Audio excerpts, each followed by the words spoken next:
അച്ഛനും അമ്മയും ഗവൺമെന്റ് ജോലിക്കാരായോണ്ട് പണ്ട് തൊട്ടേ പി എസ് സി പഠിക്കുന്ന കേട്ടാ ഞാൻ വളർന്നത്.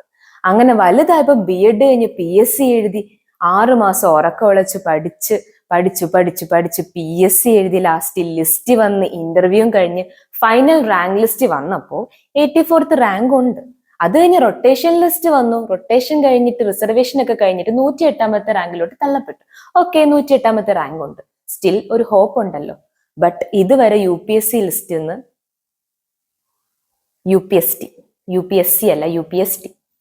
യു.പി.എസ്.ടി സ്കൂൾ ടീച്ചറിന്റെ ലിസ്റ്റിൽ നിന്ന് ഫസ്റ്റ് റാങ്കിന് ഉള്ള ആളിനെ പോലും ഇതുവരെ ജോലിക്ക് എടുത്തിട്ടില്ല.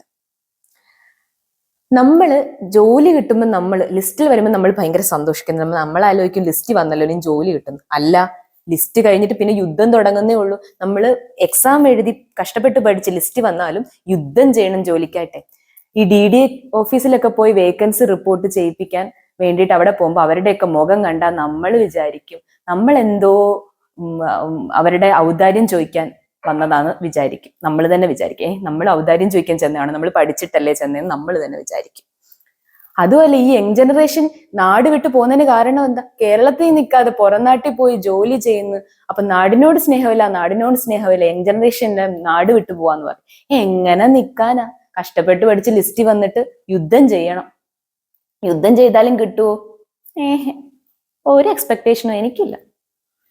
കിട്ടിയാ കിട്ടി, KKPP. കിട്ടിയാ കിട്ടി, പോയാ പോയി.